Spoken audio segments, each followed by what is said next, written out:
Сегодня у нас 12 урок. Бүгүн биз 12 сабактан Ыйсанын жер үстүндөгү жашоосу жана кызматы жөнүндө карайбыз. Ал өзүнүн артынан ээрчиш үчүн 12 шакиртти тандап алды. Алар өзгөчө түрдө тандалса дагы, бирок алардын бул дүйнөдө эч кандай өзгөчөлүктөрү болгон эмес. Алардын кээ бирлери жөнөкөй балыкчылар, кээ бирлери Галилей жеринен болушкан. Галилей жери болсо динчил адамдар четке каккан жер болгон. Анткени ал жердеги еврейлер башка элдер менен аргындашып жашашкан. Ошондуктан ал жер бутпарастардын жери катары эсептелген. Бул жер Исраилдин бир району болсо дагы таза еврейлер ал жерге барбоого аракет кылышкан. Жана алар ал жердин жашоочуларына жек көрүү менен мамиле кылышкан. Ошентип Ыйса ошол жердин жашоочуларынан Жаканды, ага ини Петр менен Андрейди тандап алган. Алар жөнөкөй балыкчылар болушкан. Алар көл жээгинде балык кармоо үчүн торлорун даярдап жатышканда Ыйса аларды чакырган. Ошондо алар Ыйсанын артынан ээрчип жөнөшкөн. Ыйсанын мындан башка дагы шакирттери болгон жана алар динчил чөйрөдөн эмес, жөнөкөй элдин катарынан болушкан. Атүгүл алардын арасында Матай, Закай деген салык жыйноочулар да болгон. Ыйса өз жашоосунда Кудай адамдарга кандай караарын, адамдарды кандай сүйөөрүн сөзү менен да, иши менен да көрсөткөн. Ал эми Кудай адамдарды бет карамалык кылбастан баардыгын бирдей сүйөт. Жана Ыйса Кудайга муктаж адамдарга кызмат кылгысы келет. Ыйса өз кызматында адамдар, өзгөчө динчил адамдар койгон чектерди, эрежелердин баардыгын талкалаган. Мисалы, пес оорлуу адамдар жөнүндө мындай мыйзам болгон. Алар адамдардан обочолонуп, шаардан алыс, жалгыз жашашы керек болгон. Аларга Исраил коомчулугуна, элге жакындап, алар менен сүйлөшүүгө тыюу салынган. Бул абдан жугуштуу оору болгондуктан адамдар алардан качышкан. Жана алар эч нерсеге колдорун тийгизбеши керек болгон. Ал эми Ыйса аларга элдерден такыр башкача мамиле кылган. Ыйса үчүн бул нерсе кыйын болгон эмес. Бир жолу пес оорлуу адамдардын тобу Ыйсанын алдынан чыгып, "Ыйса, Дөөттүн уулу, бизге ырайым кыла көр" дегенде, Ыйса алардын кыйналганын жана ишенимин көрүп, аларды айыктырган. Анткени алар Ыйсаны Дөөттүн уулу, башкача айтканда Машаяк катары кабыл алышкан эле. Дөөттүн уулу деген бул Дөөттүн тукуму, Машаяк дегенди билдирген. Ошентип Ыйса аларга колун койгондо, аларга окшоп пес оорлуу болуп калган эмес. А тескерисинче пес оорулуулар таза болуп калышкан. Бир жолу Ыйса салык жыйноочу Закайдын үйүнө келген. Анткени ал Ыйсаны абдан көргүсү келген. Ал Ыйса жөнүндө абдан көп уккан жана ага жолугуу мүмкүнчүлүгүн издеген. Бир жолу ал Ыйсанын ал жашаган жерден өтүп бараткандыгын угуп, бактын үстүнө чыгып алган. Анткени анын бою кичинекей болчу. Бактын үстүнө чыгып алып, ал Ыйсанын иштерин, анын өзүн абдан көргүсү келген. Бирок ал Ыйса аны байкап калганын билген эмес. Ыйса бул жерден кайрадан Кудай адамга кандай карай тургандыгын, аны издеген ар бир адам аны таба тургандыгын көрсөттү. Ыйса өтүп бара жатып, токтоп, Закайды карап, "Закай, түш, бүгүн мен сенин үйүңдө болушум керек" деди. Ыйса бул жерден адамдык баардык эрежелерди бузду. Ыйсанын артынан ээрчип келе жаткан топ адамдардын баардыгы Закайдын үйүнөн алыс турушту. Анткени алар үчүн Закайдын үйүнө кирүү жийиркеничтүү болгон. Салык жыйноочулар булар римдиктер үчүн еврейлерден салык чогулткан адамдар болушкан. Башкача айтканда, еврейлерди басып алган римдиктер салык жыйноо үчүн еврей адамдарды жалдашкан. Ошентип алар римдиктер үчүн өз бир туугандарынан салык жогултушкан.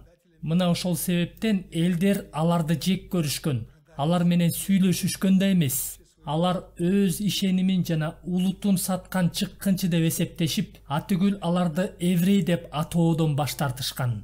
Адатта алар өз иштери үчүн жакшы акча табышкандыктан аларды римдиктерге сатылгандар деп аташчу.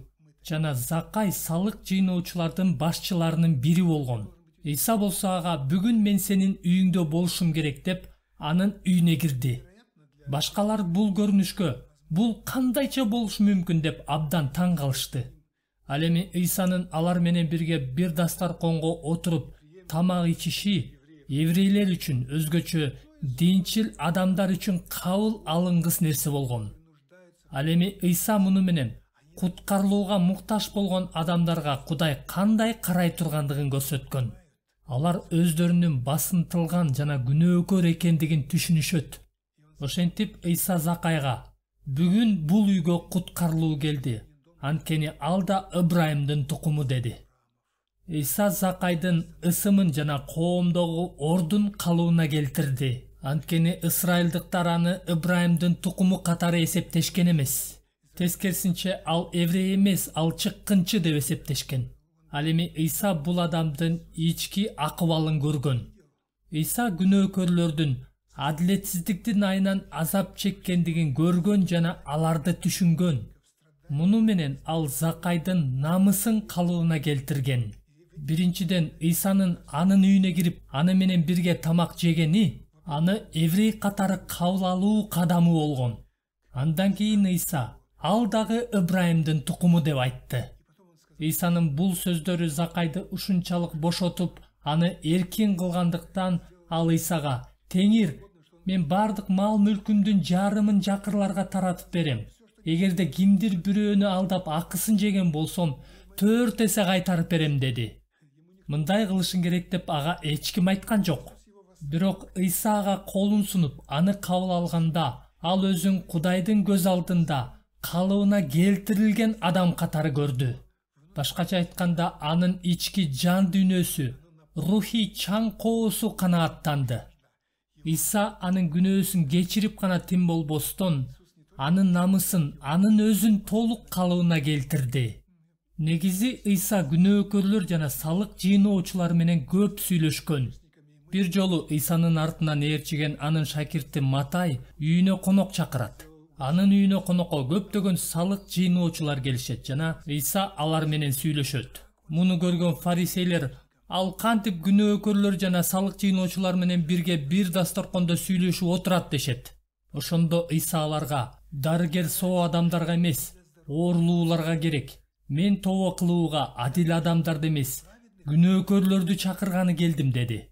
Мына ошол күнөөкөрлөр, алар күнөө менен ооругандар дарыгерге муктаж. Жана дарыгер алардын жараларынан, ооруларынан жийиркенбестен, тескерисинче аларды айыктырат. Мына бул нерсени салык жыйноочулар менен күнөөкөрлөр сезишкен. Алар башка бардык динчил адамдарга караганда Ыйсаны башкача кабыл алышкан. Анткени алар Ыйсадан өздөрү түшүндүрө албаган нерсени сезишкен. Ыйык жазууда көптөгөн күнөөкөрлөр жана салык жыйноочулар Ыйсанын артынан ээрчишкен жана анын сөзүн угушкан деп жазылган. Анткени алар Ыйса менен мамилелешкенди жакшы көрүшкөн.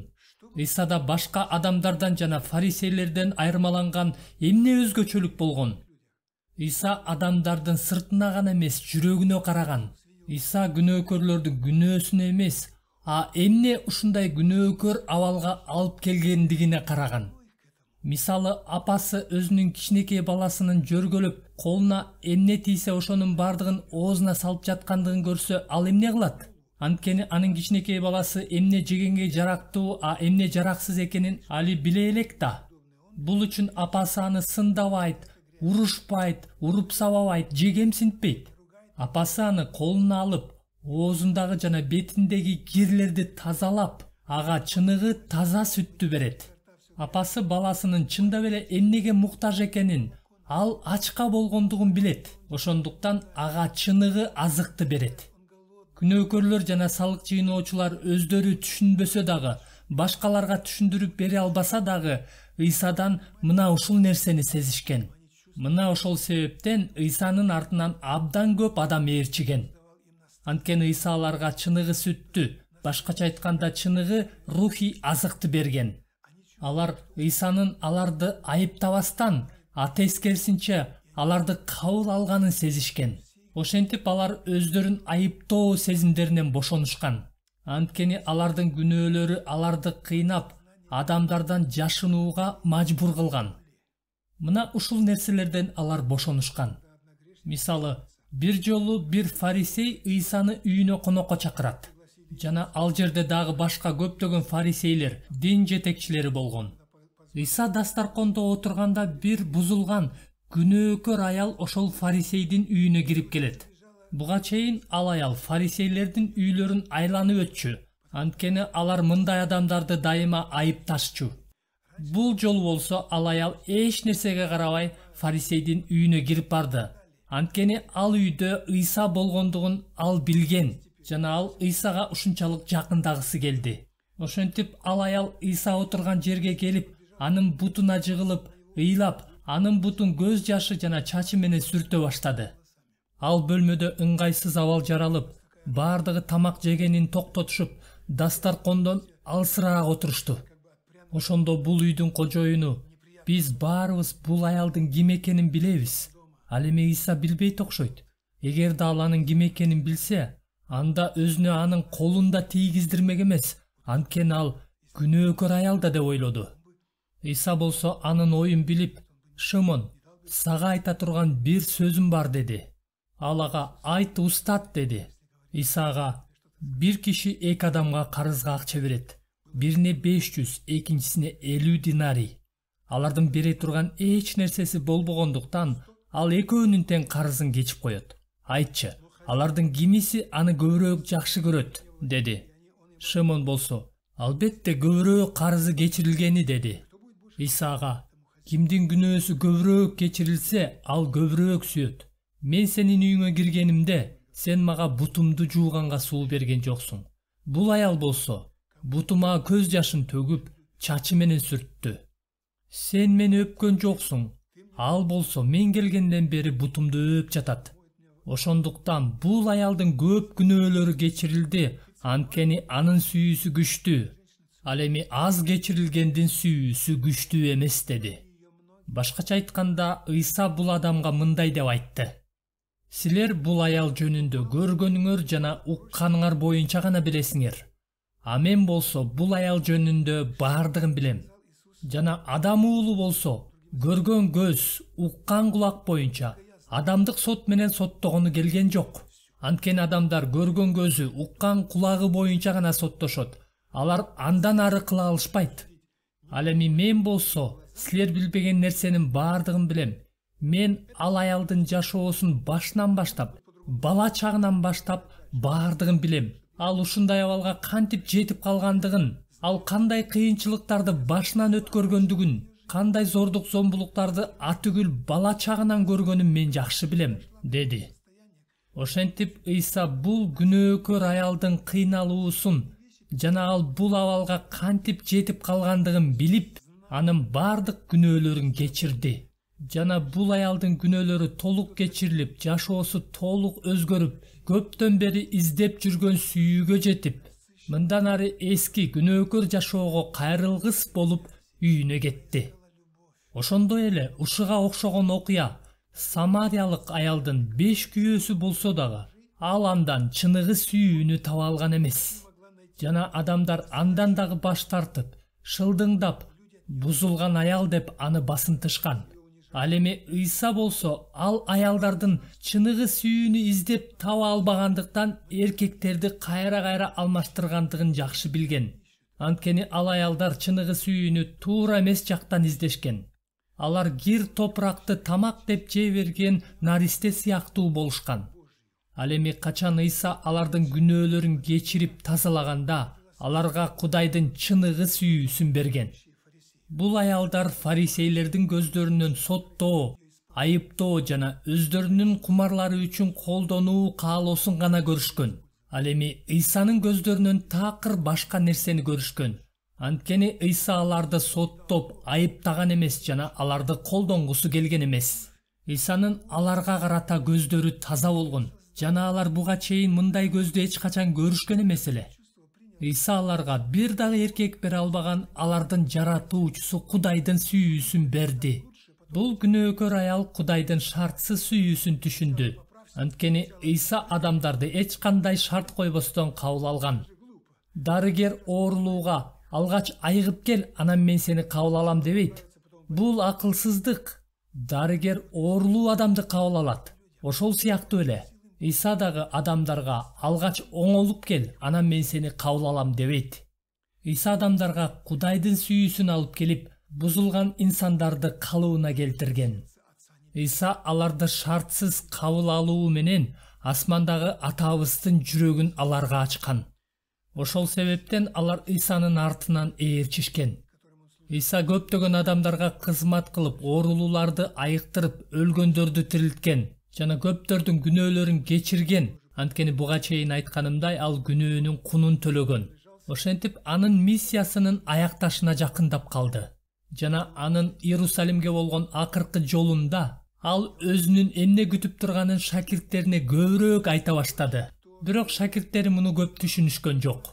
Мен Матай 16-бап 21-аяттан баштап окуп берейин. Ошол мезгилден тартып Иса өзүнүн Иерусалимге баруусу аксакалдар, башкы кызмат кылуучулар жана мыйзам окутуучулардын колунан көп азап чегүүсү, өлтүрүлүүсү, 3-күнү күнү тирилүүсү керектигин шакирттерине айта баштады. Петр аны четке алып чыгып, өзүңдү ая теңир, бул сенин башыңа түшпөсүн, деп каршы боло баштады. Башкача айтканда Петр ага, бул биздин планыбызга кирбейт, Машая өлбөшү керек деди. Иса болсо Петрди карап, кет жанымдан шайтан, сен мага тузак коюп жатасың. Анткени сенин ойлоруң Кудайдын эмес, адамдын ойлору деди. Бул жерден шайтан кайрадан билинбестен Исага жакындады. Иса, кет жанымдан Петр деп Петрди кубалаган жок, ал шайтанды кубалады. Анткени шайтан Петр аркылуу Исаны аягысы, башкача айтканда азгыргысы келди. Ал мурда дагы Исаны азгырып, ага бардыгын бергиси келип, аны жолунан адаштыргысы келген. Петр Исага, сен өлбөшүң керек, сен падышачылык кылышың керек деп жатат. Шакирттер дагы башка бардык еврейлер сыяктуу эле Машаяк падыша катары келиш керек деген ойдо болушкан. Анткени алар дагы Машаяктын Исраилдин падышасы катары келет деген пайгамбарчылыктарды окушкан. Бирок ошол эле учурда көптөгөн пайгамбарлар аркылуу Машаяктын адамзаттын күнөөсү үчүн азап чегип өлөрү жөнүндө көптөгөн пайгамбарчылыктар айтылган. Бирок бул пайгамбарчылыктарды Исраил эли окуса дагы түшүнүшкөн эмес. Жана качан Иса өзү жөнүндө Машаяк азап чегип өлүшү керек деп айтканда, шакирттери дагы муну түшүнүшкөн эмес жана элестете да алышкан эмес. Анткени алар Исаны анын артынан аны менен бирге өлүш үчүн эмес, аны менен бирге падышачылык кылыш үчүн ээрчишкен. Алар буга чейин эле Исадан, качан сен Исраил элинин падышачылыгын калыбына келтиресиң, качан Кудайдын падышачылыгы келет деп бир нече жолу сурашкан. Иса алардын бул суроосуна, Кудайдын падышачылыгы көзгө көрүнбөй келет, Кудайдын падышачылыгы силердин ичиңерде деп жооп берген. Бирок шакирттери Исанын бул айткандарын да түшүнүшкөн эмес. Алар атүгүл Машаяктын падышачылыгында Машаяктын орун басарлары болуп, анын оң жагында, сол жагында отурууну бири-бири менен талкуулашкан.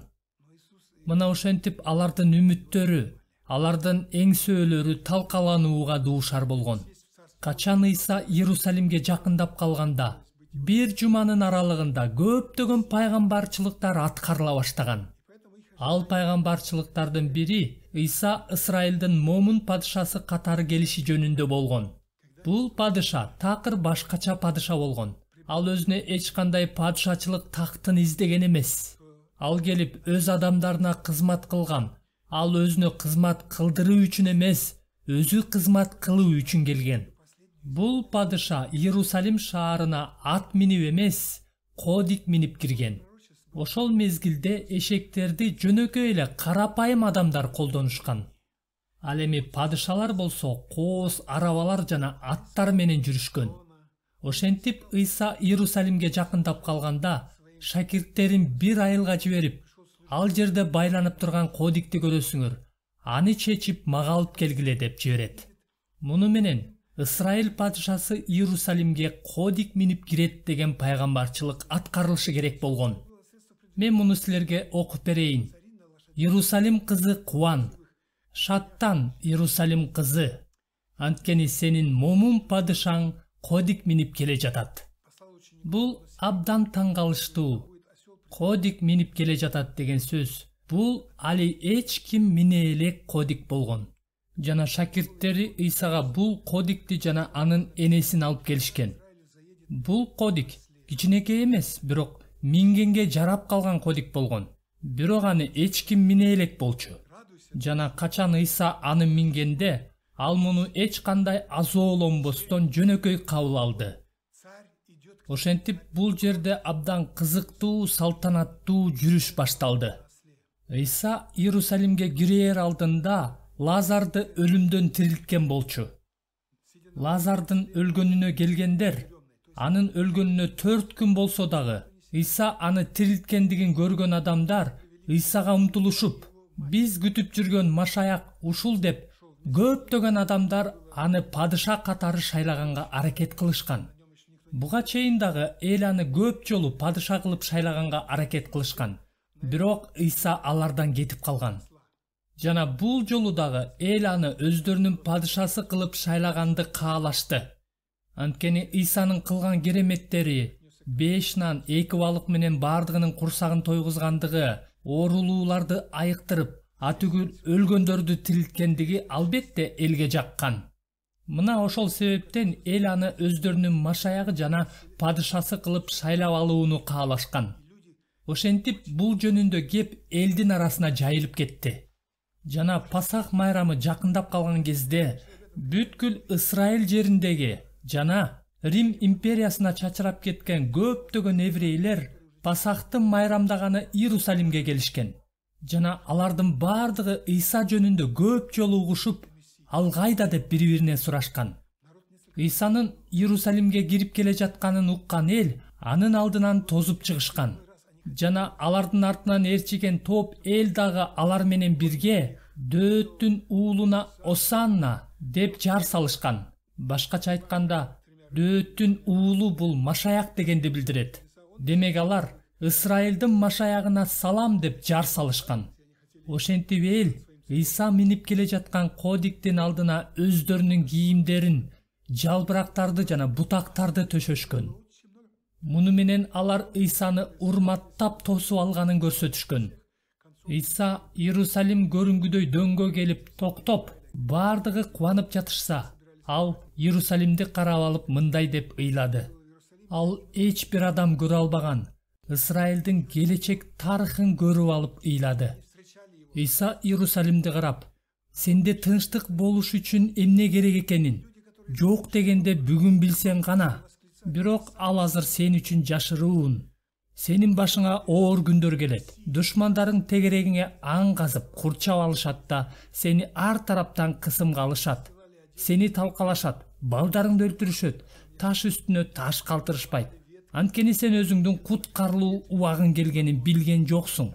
Канаттуу өз балапандарын канатынын астына чогулткандай, мен да канча ирет сенин балдарыңды чогултууну кааладым. Бирок сен каалаган жоксуң. Мына үйүң ээн калат деди. Ыйса алдын ала караган, анткени ал Исраилдин жана Иерусалимдин башына түшө турган нерселерди, алардын башына түшө турган азап кайгыларды, алар ыйык жерден куулуп чыгарыларын алдын ала билген. Ыйса мунун бардыгын алдын ала билген, ошондуктан ал таш үстүнө таш калбай турган күндөр келе жатат деп айткан. Ошол себептен ал Иерусалим шаарын карап алып, сенде тынчтык болуш үчүн эмне керек экенин, жок дегенде бүгүн билсең гана, бирок ал азыр сен үчүн жашыруун деди. Ошентип Ыйса Иерусалим шаарына киргенде, бүткүл Иерусалим шаары кыймылга келди, жана фарисейлер дүрбөлөңгө түшүштү. Бардык дин башчылары, мына, бардык эл анын артынан ээрчип жүрөт. Бир аздан кийин ал падыша болгону калды дешти. Бирок элдин тез эле Ыйсадан көңүлдөрү калды. Алар эртең менен эле Ыйсаны кыйкырып жар салып тосуп алышкан эле. Бирок кечинде Ыйса жалгыз калды. Эмне үчүн? Атүгүл аны эч ким үйүнө чакырган жок. Зайтун тоосундагы Гетсемани багында Ыйса көпчүлүк убактысын өз шакирттери менен өткөргөн.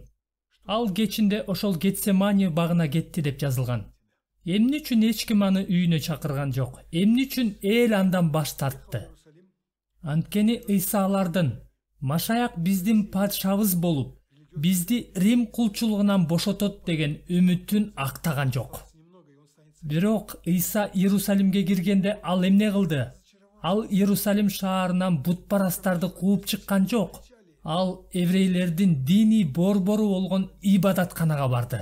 Жана ал ибадатканадагы акча алмаштыргандарды, соода сатык кылгандарды кубалап, анын ичиндеги базарды тазалап жок кылды. Ал жерде курмандыкка чалына турган малдарды сатышкан жана акча алмаштырып, кыскасы чоң базарга айланып кеткен. Жана Ыйса аркандан камчы жасап алып, алардын баарын кой өгүздөрү менен кошо ибадаткананын короосунан кууп чыкты. Акча алмаштыруучулардын акчасын чачып, үстөлдөрүн көңтөрүп салды. Анан көгүчкөн саткандарга, буларыңарды бул жерден алып кеткиле. Атамдын үйүн базарга айландырбагыла деди. Ошентип алардын баардыгын кууп жиберди. Жана албетте эл Ыйсадан мындайды күткөн эмес. Ошентип кечинде Ыйса жалгыз калды. Жана анын өмүрүнүн акыркы жумасы эле. Ошентип еврейлердин эң чоң, эң негизги Пасах майрамы да жакындап калды. Качан Ысрайыл Мисирден чыкканда, Кудай аларга бул майрамды жыл сайын майрамдагыла деп осуяттаган. Алар бул майрамда ошол мезгилде жазылган осуят боюнча козуларды курмандыкка чалышкан. Бул Ысрайылдын куткарылуусунун белгиси болгон. Тактап айтканда, ошол түнү Мисирде алардын тун балдарынын аман калгандыгынын белгиси эле. Курмандыктын каны алардын үйлөрүнүн эшиктеринин кашектерине сыйып алганда, өлүм аларды кыя өтүп кеткен. Жана бул окуяны алар жыл сайын эстеп, курмандык чалып турушу керек болгон. Мына ошентип ыйык Пасах майрамы да жакындап калды. Ысрайылдыктар бул күндөрдү ыйык күндөр катары белгилешкен. Ыйса дагы бул майрамды өз шакирттери менен бир нече жолу майрамдаган. Анткени анын кызматы башталганына 3,5 жыл болгон. Ошентип кайрадан бул күн келип калды жана шакирттери Ыйсадан Пасах тамагын кайсыл жерде даярдайлы деп сурашты. Анткени алар Пасах тамагын буга чейин бир нече жолу даярдап, Ыйса менен бул Пасах түнүн бир нече жолу өткөрүшкөндүр. Ыйса аларга: "Шаарга кирсеңер, кумура менен суу көтөрүп бара жаткан адамга жолугасыңар. Анын артынан ээрчип, ал кирген үйгө киргиле да ошол үйдүн ээсине: шакирттерим менен Пасах тамагын жей турган бөлмө кайсы деп сенден устатыбыз сурап жатат дегиле. Ошондо ал силерге төшөнчүлөр төшөлгөн үстүңкү кабаттагы чоң бөлмөнү көрсөтөт. Тамакты ошол жерге даярдагыла" деди. Бул кеч курмандык козулар мууздала турган кеч болгон. Ошентип Пасах тамагын жей турган убакыт болгондо, Ыйса 12 шакирти менен бирге ошол бөлмөдө бир дасторконго отурду. Бул үйдүн кожоюну ким экендиги айтылган эмес. Бирок ал болсо өзүнүн ушул бөлмөсүн аларга даярдап берген. Ошентип ал жерде Ыйсанын шакирттери менен болгон эң акыркы жана эң маанилүү маеги башталды. Ал жерде биринчиден Ыйсаны сатып кете турган ким экендиги ачыкка чыкты. Ал адам Ыйсага чыккынчылык кылып, аны өлтүрүш үчүн фарисейлердин колуна салып берет. Анткени фарисейлер Ыйсаны эл жок жерде алардын колуна салып бере турган саткынчыны издеп жүрүшкөн эле. Анткени алар элдер тоскоолдук кылып коет деп коркушкан. Жана алар мындай мүмкүнчүлүктү көптөн бери издеп жүрүшкөн. Шакирттеринин арасындагы Жүйүт деген адам, ал дагы Ыйсанын шакирттеринин бири болгон. Ал башка шакирттери менен бирге жүрүп, алардын башынан өткөргөн нерсени дагы өз башынан өткөргөн. Бирок анын көйгөйү акча болгон. Ал казыначы болгон жана эл Ыйсага жана анын шакирттерине берген курмандыктардан ал уурдап алып да жүргөн. Ошентип ал акчага азгырылып, фарисейлерге: "Эгерде мен аны силердин колуңарга салып берсем, силер мага канча бересиңер?" дегенде фарисейлер ага 30 күмүш тыйын дешти. Жүйүт бул жакшы сунуш деп ага макул болду. Жүйүт жөнүндө жана акча жөнүндө мунун баардыгы пайгамбарчылыктарда алдын ала айтылгандыгы абдан кызык. Бир пайгамбар Ыйсаны өз досу 30 күмүш тыйынга сатып жиберет деп алдын ала пайгамбарчылык кылган. Биз муну кийинчерээк окуйбуз. Ыйса төрөлгөнгө чейин 700 жыл мурун бир пайгамбар мунун бардыгын ийне жибине чейин алдын ала айткан. Ошентип Ыйса шакирттери менен бирге Пасах тамагынын, Пасах кечинин биринчи бөлүгүн өткөрүштү. Бирок Ыйса шакирттерине Теңирдин кечки тамагынын жаңы бөлүгүн алар билбеген, алар мурда баштарынан өткөрө элек жаңы бөлүгүн ачып бергиси келди.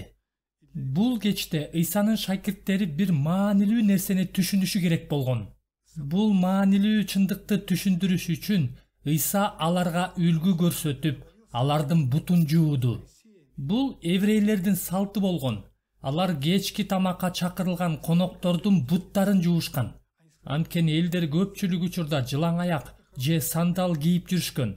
Анткени жолдор дайыма чаң болчу. Жана коноктор көпчүлүк учурда дастаркондун четинде мандаш токун отурушкан. Жана алардын кир буттары, атүгүл жыттары дастаркондун үстүндө абдан ыңгайсыз абалды жараткан. Ошондуктан алар колдорун жана беттерин гана эмес, буттарын да жуушкан. Жана адатта үйдүн кожоюну сыйлуу коноктордун буттарын жууган. А эгерде жөнөкөй эле коноктор болсо, анда кожоюндун балдары же кулдары алардын буттарын жуушкан.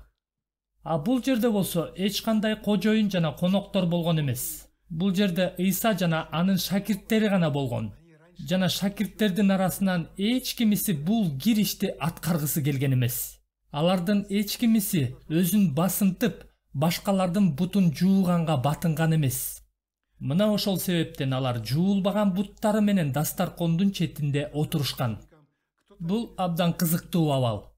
Ошондо Ыйса ордунан туруп, чылапчынга суу куюп алып, шакирттеринин бутун жууп, белиндеги сүлгү менен алардын буттарына арчыды. Бул нерсе шакирттер үчүн абдан ыңгайсыз абалды жаратты. Бирок муну менен Ыйса аларга үлгү көрсөттү. Ыйса аларга: "Силер мени устат, Теңир дейсиңер. Мунуңар туура, анткени мен чынында эле ошолмун. Мен Теңир жана устат болуп туруп бутуңарды жуудум. Демек силер да бири-бириңердин буттарыңарды жуушуңар керек" деди. Башкача айтканда, бири-бириңерге кызмат кылгыла, бири-бириңерге моюн сунуп, момун болгондон коркпогула деди. Ыйса падыша болуп туруп өзүнүн кулдарынын буттарын жууду. Муну менен Ыйса аларга үлгү көрсөттү. Алар Ыйсанын буттарын жуушу керек болсо дагы, Ыйса алардын буттарын жууду. Анткени Ыйса буга чейин: "Мен өзүмө кызмат кылдыруу үчүн эмес, а башкаларга кызмат кылып, өз жанымды бериш үчүн келгем" деп айткан. Ошентип, ушул Пасах түнүндө Ыйса аларга ушул маанилүү чындыкты түшүндүргүсү келген. Андан кийин Ыйса аларга: "Силердин араңардан бирөө мага чыккынчылык кылат" деди. Алар Ыйсанын ким жөнүндө айтып жатканын түшүнүшпөй, "Мен эмеспи, сен эмеспи" деп бири-бирин карашты. Ошондо алар: "Ыйса ал ким?" деп сурашты. Жана алардын эч кимиси жүйүт чыккынчылык кылаарын байкашкан да эмес. Ошондо Ыйса аларга: "Бир үзүм нанды табактагы ашка малгандан кийин кимге берсем, ал ошол" деп жооп берди. Бул жерде кайрадан бир пайгамбардын "Мени менен бирге нан бөлүшкөн адам мага чыккынчылык кылды" деп алдын ала айткан пайгамбарчылыгы аткарылды. Бул сөздөрдү ал пайгамбар жүздөгөн жылдар мурун алдын ала айткан. Анан Ыйса бир үзүм нанды табактагы ашка малды да Жүйүт Искариотко сунду. Жүйүт нанды колуна алды. Ошондо Ыйса жүйүткө: "Кылайын дегениңди тезирээк кыл" деди. Жүйүт нанды колуна алаары менен анын ичине шайтан кирди деп жазылган. Ошентип ал нанды алаары менен сыртка чыгып фарисейлерге кетти.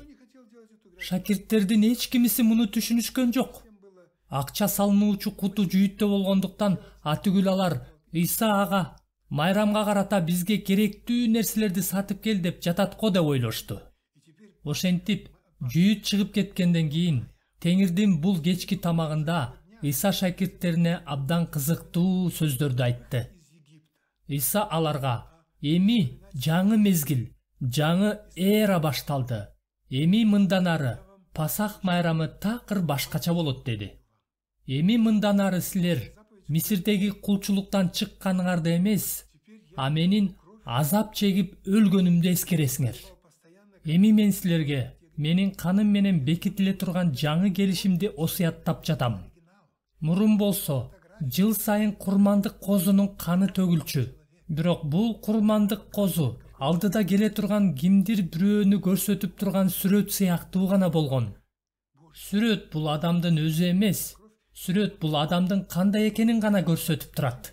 Жана жыл сайын чалынган курмандык козулар адамзаттын күнөөсүнүн кунун төлөй турган Кудайдын чыныгы курмандык козусунун сүрөтү гана болгон. Эми болсо менин каным бүткүл адамзаттын күнөөсү үчүн төгүлөт. Мен өз жанымды алар үчүн берем, деди Иса аларга. Анан Иса нанды алып Кудайга ыраазычылык билдирди. Аны сындырып шакирттерине берип жатып: "Бул нан силер үчүн бериле турган менин денем. Муну мени эскерүү үчүн жегиле", деди. Кечки тамактан кийин чөйчөктү да алып мындай деди: "Бул чөйчөк силер үчүн төгүлө турган менин каным менен бекитиле турган жаңы келишим", деди. Сындырылган нан бул Исанын өлүмгө кыйыла турган денеси, ал эми жүзүм шарабы адамзаттын күнөөсү үчүн төгүлө турган Исанын канын билдирген. Иса шакирттерине: "Ушул мезгилден тартып силер байыркы келишимдеги курмандык козуну эмес, Кудайдын чыныгы курмандык козусун, Теңирдин өлүмүн эскересиңер", деген. Мындан ары такыр башкача Пасах болот. Анткени Пасах козусу Машаяк биз үчүн курмандыкка чалынган деп жазылган. Исанын бул айткандарын анын шакирттери толугу менен түшүнгөн эмес. Ошентсе да бул абдан ыйык убакыт болгон. Анткени Иса аларга жаңы Пасахты, өз каны менен түзүлгөн жаңы келишимди осуяттаган. Шакирттери сындырылган нанды жана чөйчөктөгү жүзүм шарабын бири-бирине узатып жана ар бири ооз тийүү менен муну аягына чейин толук түшүнүшпөсө дагы бул курмандыкка ортоктош болгондугун көрсөтүштү. Ошентип алар Теңирдин кечки тамагын кабыл алып бүтүшкөндөн кийин Иса аларга адам уулунун даңкталаар убактысы келди, деди. Шакирттери болсо: "Бул кандайча? Даңкталуу дегенди биз көтөрүлүү деп түшүнөбүз. Демек ал падыша болобу?" деп ойлошту. Бирок Кудайдын падышачылыгында башкача болот. Иса бул жөнүндө буга чейин бир нече жолу айткан. Ошентип шакирттердин жашоосундагы эң караңгы убакыт келип жетти. Анткени алар өлүмдү даңкталуу эмес, маскара болуу, жогору көтөрүлүү эмес, басынтуу катары кабыл алышкан. Бирок Иса аларга адам уулунун даңкталаар убактысы келди, деди. Ошентип Иса шакирттери менен бирге ал бөлмөдөн чыгып, адаттагы жерине, Зайтун тоосундагы Гетсемани багына келишти. Бул тоо Иерусалимдин четинде жайгашкан.